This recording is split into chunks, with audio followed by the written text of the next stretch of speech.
Welcome to the B2B Category Creators Podcast, hosted by Gil Alouche, founder and CEO of Metadata.io.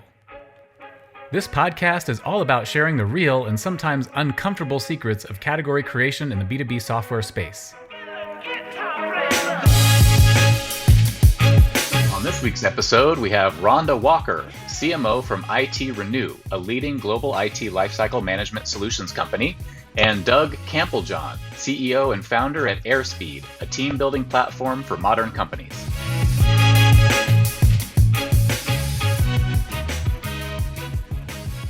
Happy Friday, everyone. My name is Gil Alouche. I'm the founder and CEO of Metadata, and this is Category Creator Podcast. I have together with me Rhonda Walker and Doug Camplejohn. Maybe we'll get started just by cheering first. Happy Friday. Thank you both for joining me for the podcast. I have 2 episodes today. I usually do 2 drinks per episode, so I have a long 2 hours ahead of me. Maybe we'll start with Rhonda. Maybe you can start us off by introducing yourself and the company you work. Sure. I'm Rhonda Walker. I'm CMO at IT Renew. What my company does is we're applying circular economics to enable profitable, sustainable worldwide data center growth for the IT industry. So in plain English, what we do is we create second lives for some of the most advanced data center technology on the planet. We work with the largest cloud service providers, those hyperscalers that run fleets of millions and millions of servers, to decommission that equipment and turn it into everything from components to other data centers.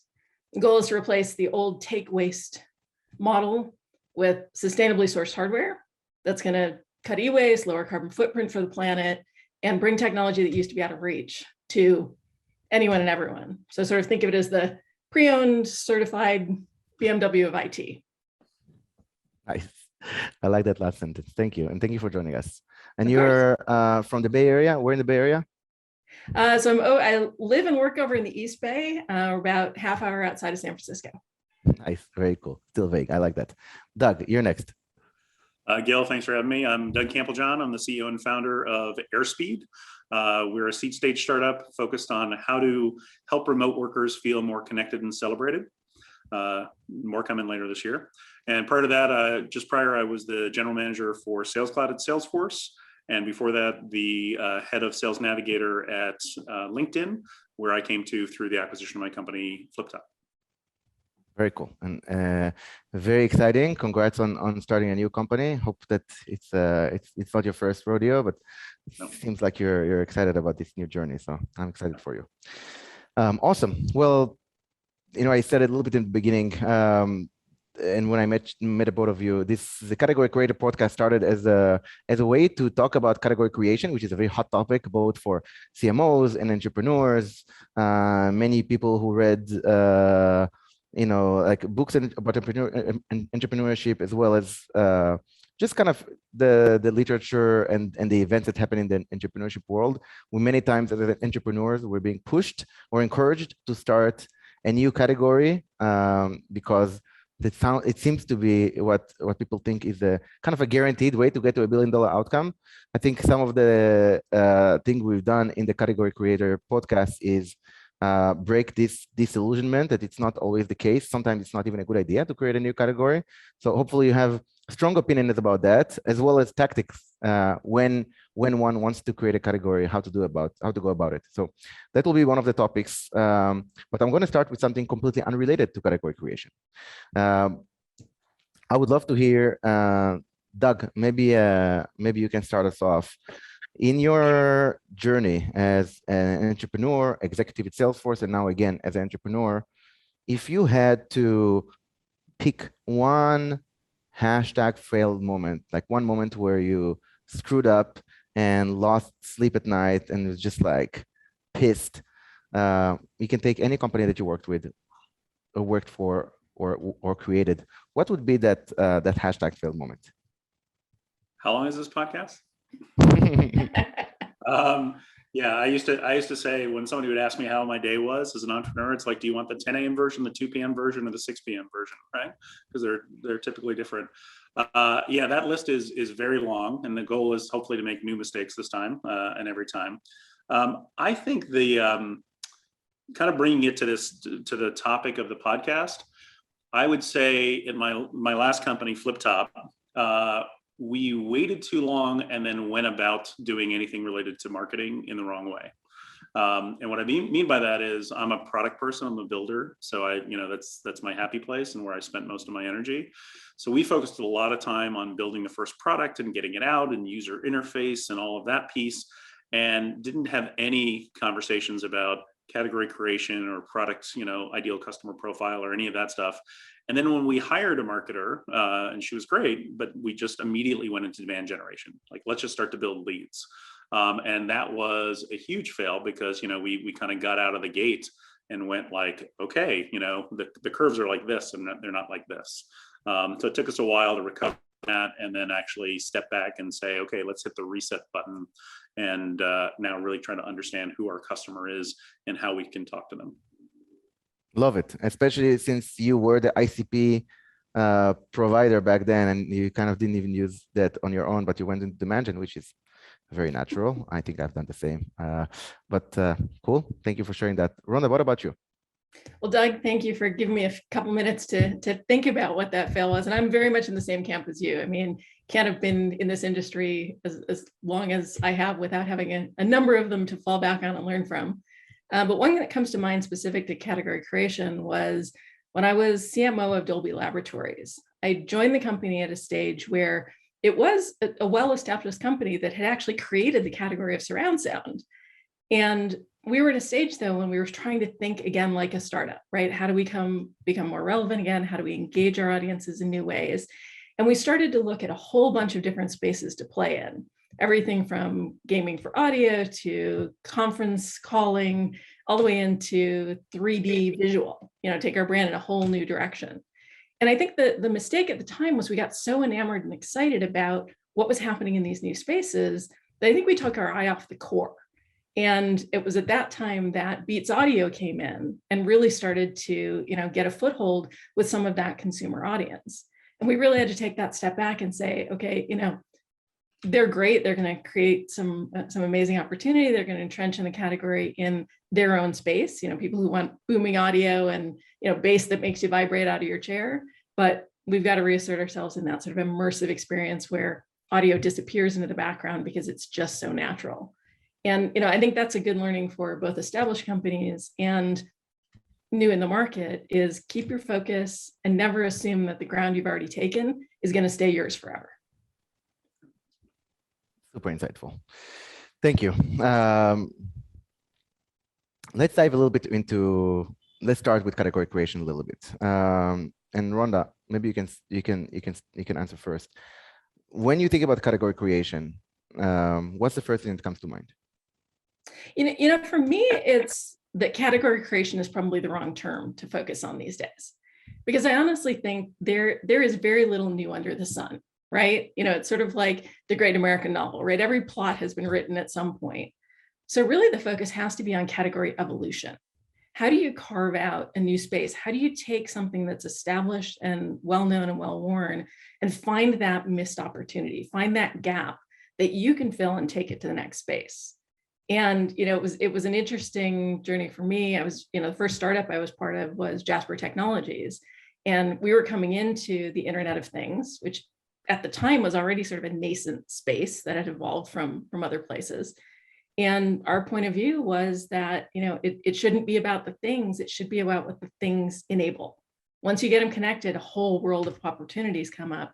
And we were the only ones who were saying, stop focusing on the word things.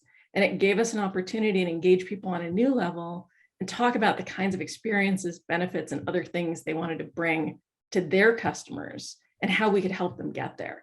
And it gave us a way to shift the conversation. And I think, for me, that's what category creation is really more about, is it's how do you move the conversation to a new place, as opposed to creating something from whole cloth. Interesting. Is there a particular instance or scenario where you think there is no innovation happening and you should just kind of evolve the existing into a new definition, or focus on something that is missing, or is it always the case? It's absolute truth for you? So to be clear, I don't think this is about there not being any innovation, right? I think it's about there's a ton of innovation, right? And the world is evolving, and therefore businesses that are coming into the space have to evolve along with it. But the investment and the heavy lift in saying, I'm going to spend all my energy in building a category means that you're taking resources away from something else, right? You're taking it away from building a customer base, from building a brand, from really engaging with the market in a brand new way. So I think there is massive room for innovation. It's just really thinking about the context. Harkening back to my Dolby days, you think about the best movie pitches, right? They always associate with something you already know, and it's Jaws meets Bambi, right? And it's like, I don't know what that is, but I'm intrigued enough to know more, right? Because I have context for both of those things. And I think the same holds true in branding and marketing and category creation. Give people something they can connect to say, okay, it might be like this, but it is brand new. And I want to know more, and I want to engage with it, and I want to see if it's the right fit for me. And by the way, it's not about making something that exists bad or fail or put it out of its misery. It's saying, hey, there's room in the world for a lot of different things to coexist because they're in different sets of needs.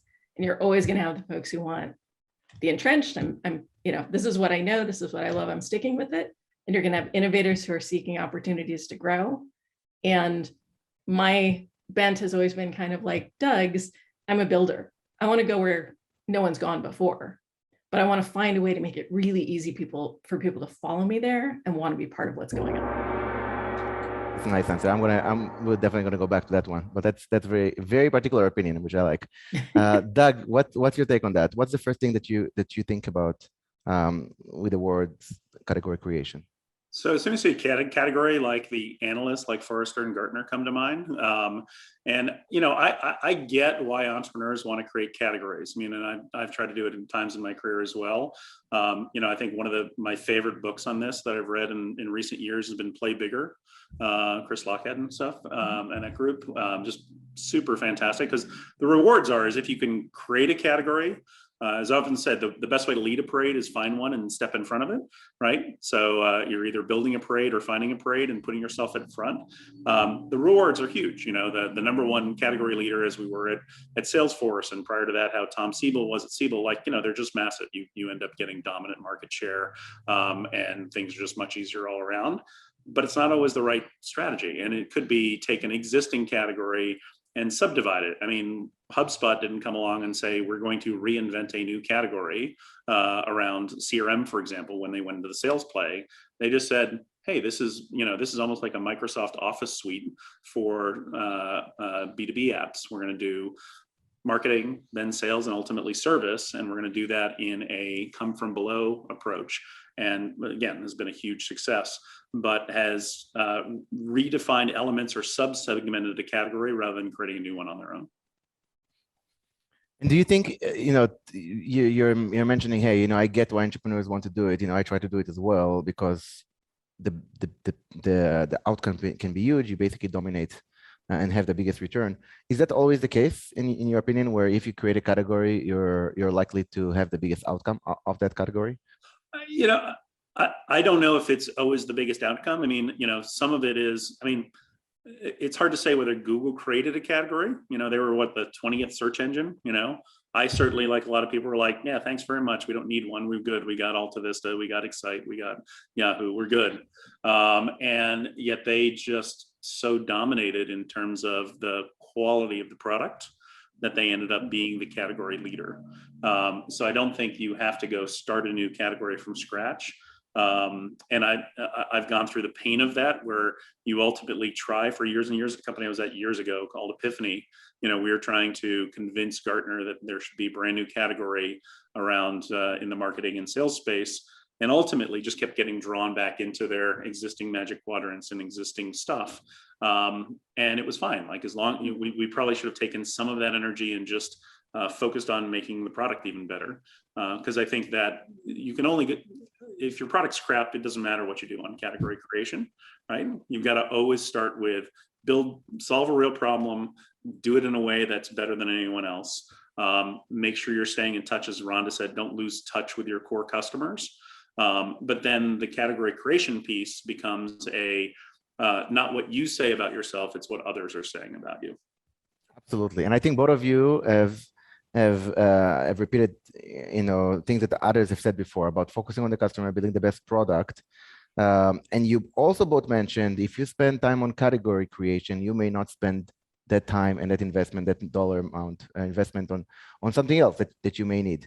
When in your opinion, and either of you can answer this, when in your opinion, what are the signals that you can detect when you go in and say, no, this is completely new. It's different enough, or it's more different than common with the existing. So I'm going to go all in.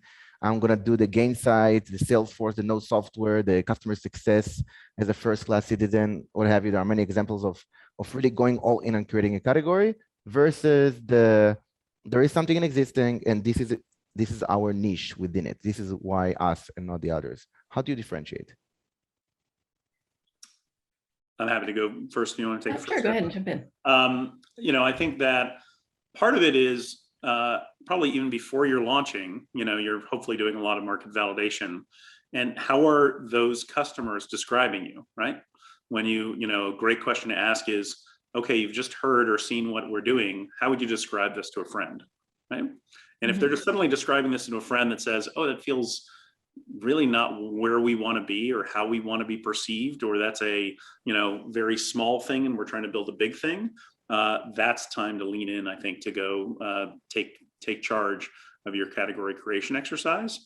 And I don't even know if Salesforce created a category per se. It was really a delivery model, right?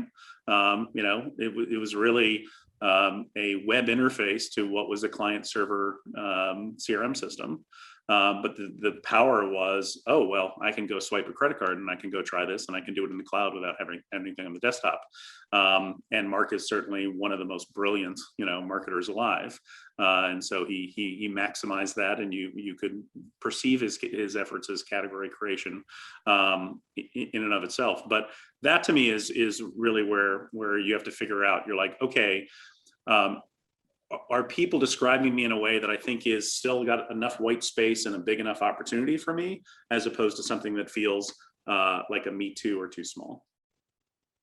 Yeah, and I would build on what Doug was saying in terms of both listening to the customers, but also seeing opportunities to provoke them into new thinking, because that was one of the things that, I've seen over and over in my career. And I spent a decade at Intel. I went into the, audio entertainment space. I've been at startups and big companies.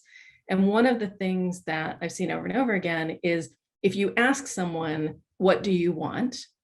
They're going to do their best to describe within the limited frame of what they know. Here's how whatever you're doing, whatever I'm doing now could be made better.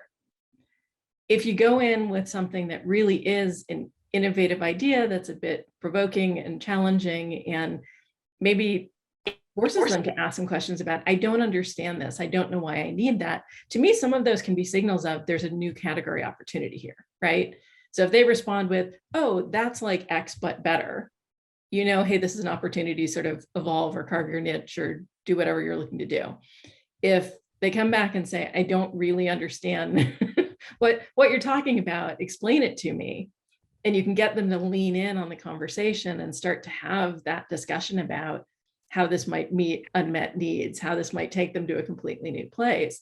I think that's where you get into whether it's creating a completely new category or evolving an existing one and changing how it's defined and viewed in the world. I think that's where there's a ton of green space opportunity to go down that path. Very interesting. Kind of like I think it was Henry Ford, like if you ask them, what they want next, like a stronger horse or another horse in the car exactly. versus the car. Very interesting. And when you think about, when you reach that conclusion that, okay, there is something here that is different, customers don't really know how to define me, they compare me to the wrong, in the wrong paradigm, but I still, they still really want this. They don't really understand what it is, but they definitely want this. Where do you invest first? Out of all the things that you can invest in category creation, what would be based on your experience, both of your experience, what is the first thing that you would, you were talking about, Doug, you were making a point about a hashtag fail, that, first marketing investment was demand gen, and that was premature. What do you think would be the first best investment in category creation? So we're doing it very differently at Airspeed. We just did our seed round in June, and we're coding and we're designing, but in parallel, we're running a pretty detailed market validation exercise right now. We'll probably talk to 30 or 40 companies, at least 90 minutes each, and then follow on to get to our first 10 kind of charter customers. And it's a lot of deeply trying to understand not the software they're looking for. As Rhonda says, if you ask somebody what they want, you'll get kind of whiter, brighter, faster versions of what they know. Mm-hmm. But really trying to understand the pain and where it resonates. And then as we show them the things that we're working on, really try to understand, ask them really hard questions, like, what's missing from here? And like, how would you sell this? How would you take this to procurement? Or how would you describe this to somebody else? Or, in baseball terms, is this a strikeout or is it a home run? So we dig pretty deep into those things. And that to me is, it's at least half of my time right now digging into this stuff with customers, and it's time incredibly well spent. Got it. So before you even take any action or make any investment, you really are doing a ton of customer development and R&D to just understand what is it, how did it think about it differently? Yeah, and we think about positive news is nice, but negative news is actionable. So we often think about, in some of the best meetings we've had have been somebody who said, we've been very skeptical, right? And we've taken some good insights of what to and what not to do out of that. Give you an example. I think this is, if you don't mind, I think this is very interesting to our listeners because many of them are, even in Series A, honestly, many companies don't really have product market fit even later on. You're just tackling this super early. What does this look like? Like, what kind of conversation do you have that seems negative or not good news to your point, but is actually super insightful and actionable? Yeah, so I mean, like any startup is a whole set of hypotheses. So we've kind of listed our hypotheses, and our job right now is to prove or disprove those hypotheses as quickly as possible. So we've talked to some companies that, were actually declining in growth. And, despite the fact that their pain were clearly aligned with what we're trying to tackle, I think we're just in a mindset of more survival than they were, investing in culture and investing in, the health and well-being of employees. We've talked to folks who this exercise naturally kind of lends itself to, a paid only kind of model. This was the same team that did work at LinkedIn for Recruiter and other LinkedIn products. So sometimes you get a question like, oh, well, it's only useful if the entire company is using it. So please talk to our head of HR, as opposed to a product-led growth model where it could be, this is a very bottoms up kind of piece. So we're learning in this process a lot we're getting some fantastic customer quotes, first of all, that we'll no doubt use for our marketing later, but we're also really learning about what is that ideal customer profile, both on the company side and on the function side. Fascinating. Rhonda, do you have anything to add on that? Yeah, I think the whole concept of really investing in that product market fit side of things is critically important.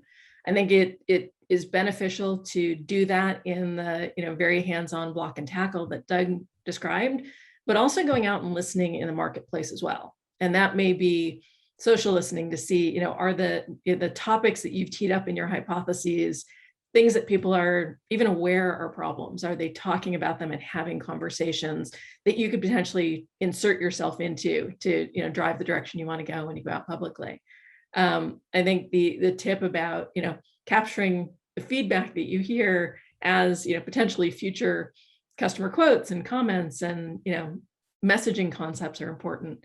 I also think it's really important to invest in storytelling. So how do you get to that really concise, pure message that is, here's who we are, here's what we do, here's why it matters, here's how the world's going to be different because we're here, right? And this is what it means to you at the end of the day.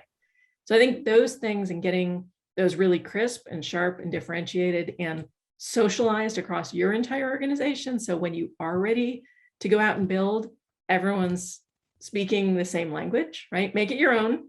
This is not about give people a script that they need to read and rattle off. Please, I recommend everybody avoid that at all costs because it feels too rote, but give people enough that they can make that conversation their own and really go carry the water out in the world. And then in terms of where we invest first, where I tend to invest early dollars is in PR, in social, in outreach, really figuring out, how do we engage audiences in conversation and ultimately find our advocates out in the world, right? So this isn't pitching and selling, but this is, hey, if we're in the conversations, who's picking up on them? Who's interested?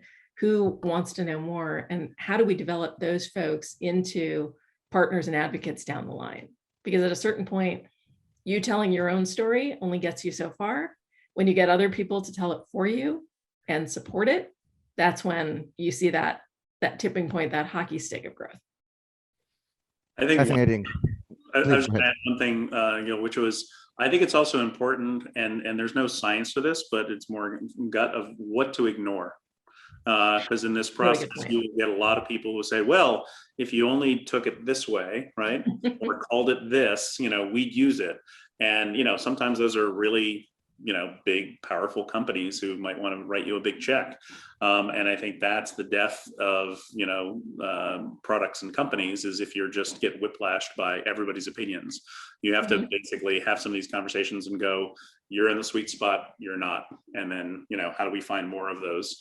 I think the team at Superhuman had done, you probably saw this, a great blog post about product market fit, which I loved the scientific nature of not just saying it's 40% or more, as Sean Ellis would say, are deeply disappointed that if this product went away, but then really drilling down to what's the personas that said that and what's the feature that would be missing to get the other audience about, and really getting to that initial landing ground so that then you can figure out where to expand to.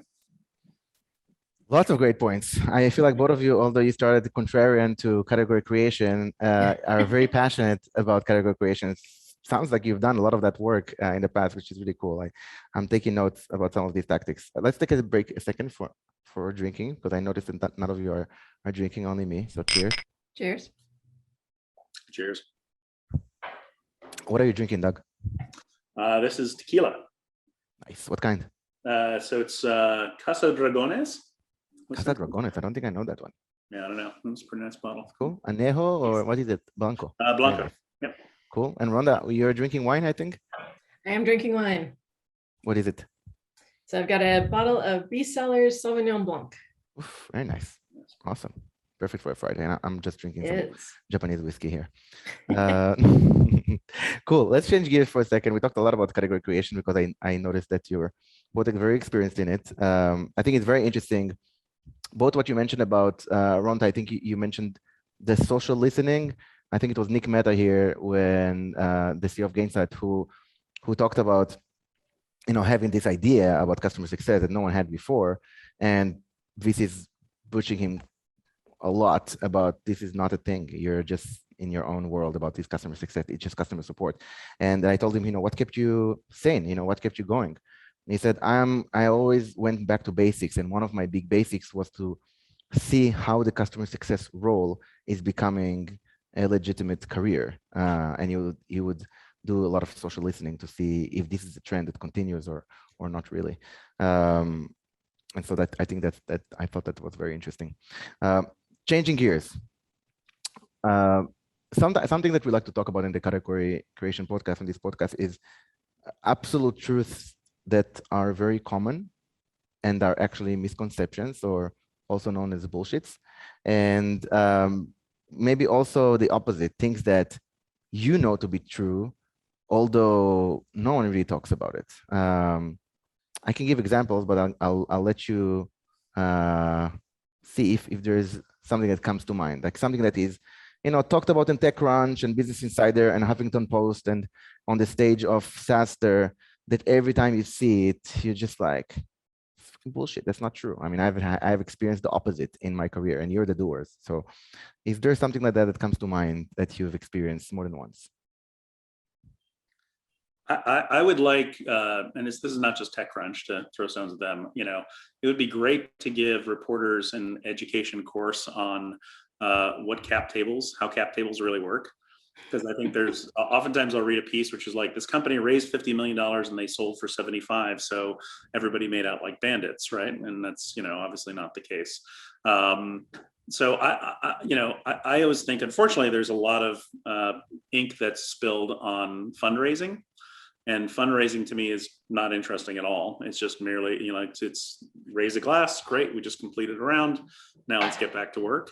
So employee counts and fundraising, to me, are the things that we shouldn't be focused on. And I think we should be focused on actual outputs, right? The revenues, the impact on the customers, especially.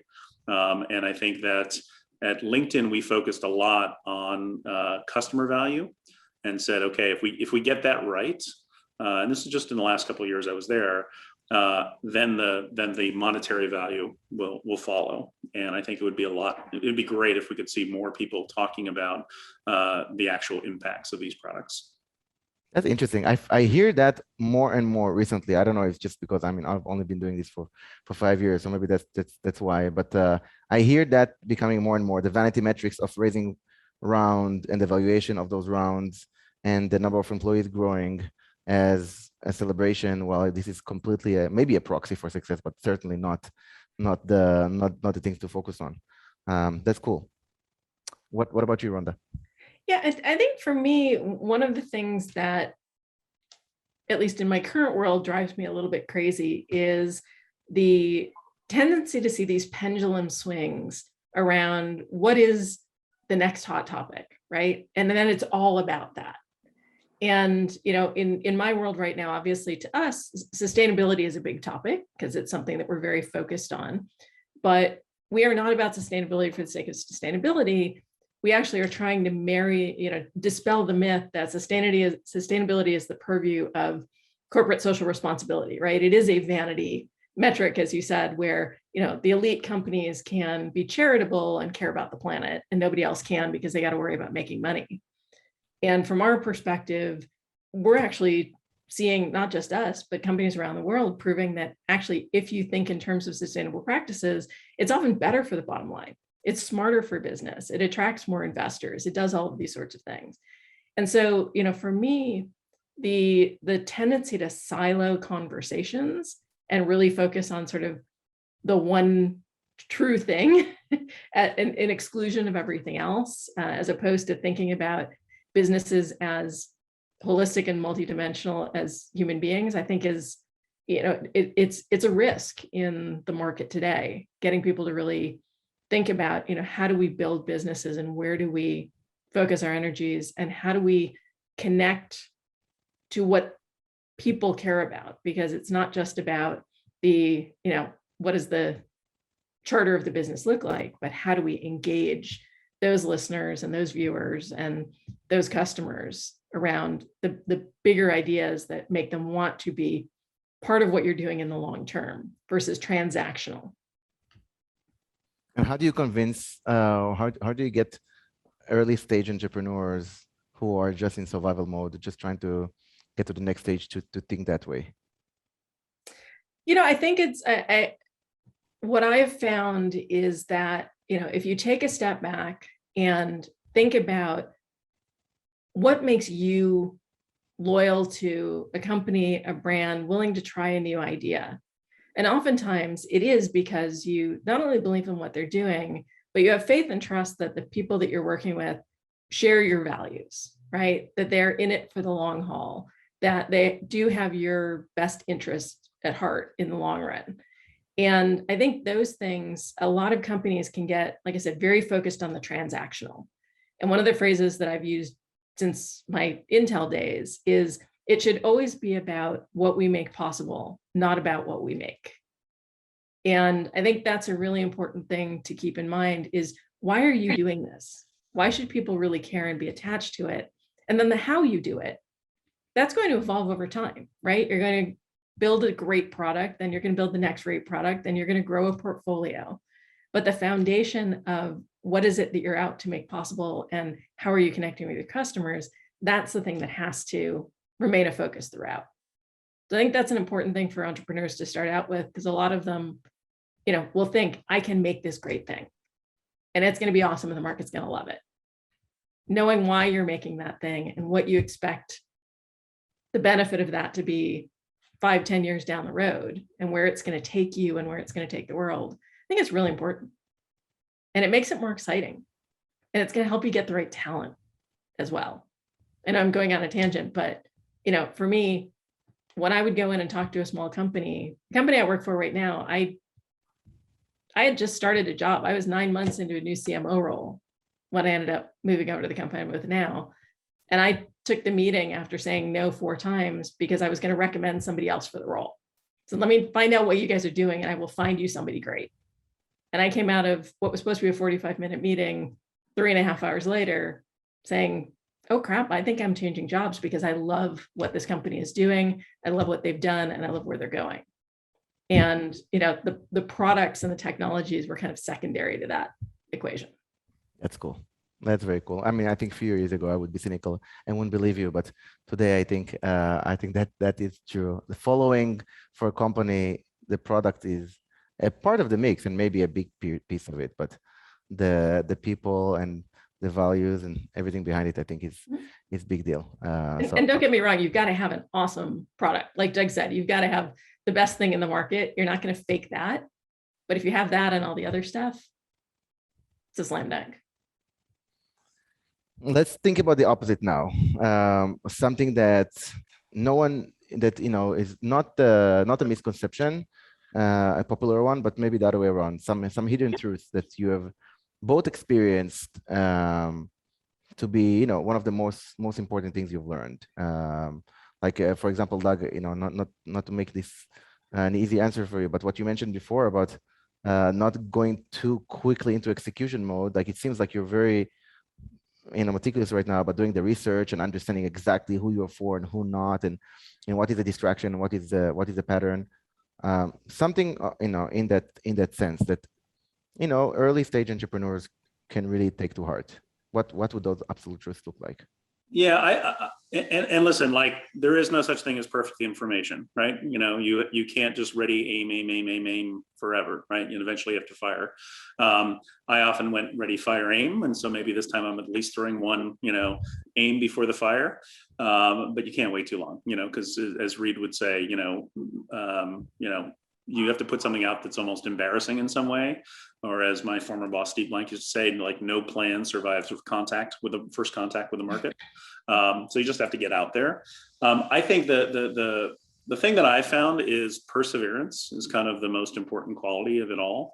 The whole culture around MVP, get it out fast, which, as I said, you have to do at some point, but then going like, oh, it didn't work the first time, let's pivot to a new idea.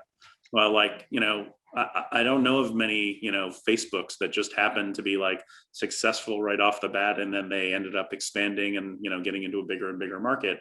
Most of the times, this is a moon launch where, hopefully you're not 90 degrees off target, hopefully you're at least heading towards something that's, remains a big problem. But there's always going to be course corrections. There's always going to be things that you got wrong. So I think that you always just have to come back to, I think Rhonda, was talking about this with Dolby, what was your fundamental assumption in the first place? What were the problems you're trying to solve? And what Nick was saying is the same. Are those things still relevant, and or are they even going to get bigger in the future? Great, then keep going at it. Right? Nice. That perseverance part and not pivot immediately, I think, strike close to heart for many. Rhonda, what about you? So one of my favorite quotes is from Robert Noyce, and he said, "Don't be encumbered by the past. Go off and do something wonderful." And I think it's a really important concept that it is okay to leapfrog steps, right? And my favorite example of that is, in Africa, they skipped landline telephony altogether, right? They went right to mobile because the infrastructure didn't exist to go down that sort of traditional path and, build these big institutions. And when they made that decision and said, no, this is, that was we need a distributed model that's going to work for everyone at massive scale. So we're going to bypass what doesn't work for us. All of a sudden, they found themselves beyond telecommunication that enabled mobile commerce and banking and education. And it turned into jobs and growth and market transparency and all sorts of goodness, because they weren't encumbered by, oh, we need to introduce telephony on a grand scale, so we need to do it exactly the way every developed market in the world has done it before us. And I think it's a really important lesson, particularly in the startup space, that you can take reference from what's come before, but make sure you don't get so enamored of it that it becomes your sort of instruction guide. Part of what's so exciting about new businesses is you get to break rules. You get to take those moonshots, and maybe it's not 100% fully calculated, and you're going to fail sometimes, but those failures teach you exciting new things and pave the way for some amazing innovation. That's cool. I love that. I think sometimes it's tough. I know I sometimes battle with it. When do you break the rules, and when do you try to when it's unnecessary to reinvent the wheel? Mm-hmm. I think one of my advisors, maybe 2 years ago, we were talking about something that was kind of a big dilemma, and I told him, I can't make that changes. We're already like 3 years into the business. He told me, no, every day you can reinvent the business. It's okay. And it was good. It was a big insight, and we did make that change. So I was reminded of that with your comment. We have about 9 minutes left. This is the kind of towards the end of the podcast. I like to ask guests, if you were to go back 10 years, I won't try to go further than that, but 10 years back, and you had one strong, emphasis or advice to yourself earlier stage, or to just entrepreneurs today who are getting started, or CMOs or executives getting started in tech companies, what would be that advice, the most important one? For me, it's look for something that makes you a little bit terrified every day. And because those are the opportunities, and those are the roles that I found to be most encouraging and exciting and challenging, right? Don't look for what's the next time I can do exactly the thing I just did. At the same time, you also want to look for those chances to apply what you know, right? So it's finding that balance. I've learned these things, I've become an expert here, I can take that somewhere and add value, and then I can learn and try new stuff that is way out of my wheelhouse, that's going to help me expand my knowledge, that's going to make me more valuable down the line, and it's going to enable me to really drive change in a space that, has never existed before. Do you have sorry, go ahead, please. I was going to say, I'll build on what Rhonda was saying. I think that advice I give myself is the advice I give other people, which is I use the litmus test, love or fear. So if you're making a decision, what's driving it? Fear, by the way, could be, fear of, financial loss, greed, is the flip side of that. So the best decisions I've ever made have been love, has been leaning in towards, oh my God, those people seem really smart, or that is a really cool idea, or I think I'll learn a lot. And it's never been about title or compensation. So I think that's, it would just be like anything that's interesting to you at the moment is the right choice, right? Go pursue that as quickly as as passionately and deeply as you can. And if you wake up one day and that's not the right choice, there's no penalty. Like go find the next thing that excites you. So. Yeah. And you don't have to be the smartest person in the room all the time, right? And that's and that's for me it's not motivated by fear, but being willing to be a little nervous, a little scared, because you don't know all there is to know, and that's okay. Yeah. I love that. Both of you talked to two topics that are close to heart. One is get outside of your comfort zone, into the leap into the uncomfort zone. That's where the best life awaits for you. And I think, Doug, you mentioned about fear versus love. Many times when I get to ask how I make decisions, I make it super clear, like it's super easy. When I have a big decision to make, if I'm really afraid and I realize I'm about to make a decision because of fear, it's easily the wrong decision to make. I call it more opportunity versus a fear, but it's just because I'm embarrassed to say love a lot with my business colleagues, but it's really the same thing. So look, I think this is very interesting, wonderful insights. Is there anything else you'd like to leave our guests with before we finish?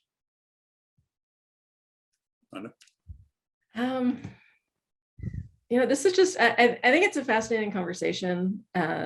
This whole idea of category creation and, new market development and where you're going to take things. I think your listeners, every single one of them has a unique set of experiences and perspectives. And I encourage everyone to bring those to the table in whatever space they're operating in. Don't be afraid to speak your mind, to challenge, known truths, and to, occasionally take the contrarian point of view, because I do think it fosters some conversation. I know, Gil, I took you a little back at the beginning when I'm like, it's not about category creation at all, but it lends some really interesting conversations, dynamics. And, I felt like I learned some new things on the call, and that's been great. So I would just add, someone once told me the job of CEO is MVP, but it doesn't stand for most valuable player. Far from it. It's kind of money, vision, and people. So I think that to that aspect, I'll put in my pitch. We are building a team from scratch, and I think that this is a new category that I think we will define. And so if that's exciting, come check us out. Sales pitch, you have to finish this then. Cheers, both of you. Rhonda and Doug, I really enjoyed talking to you. You're very, very wise. And I think our listeners will learn a lot from you. So thank you. Thank you for having us. And have a wonderful rest of your Friday. Nice work. Have a wonderful rest of your Friday and have a wonderful weekend. Thank you both. Cheers. Thank you. Rhonda, nice to meet you. Nice to meet you as well. Thanks again for joining us. I hope that you enjoyed today's discussion and will tune in again. Find all of the B2B Category Creators episodes at Metadata.io. And if you have any feedback, topics, or would like to be a guest on the show, please reach out.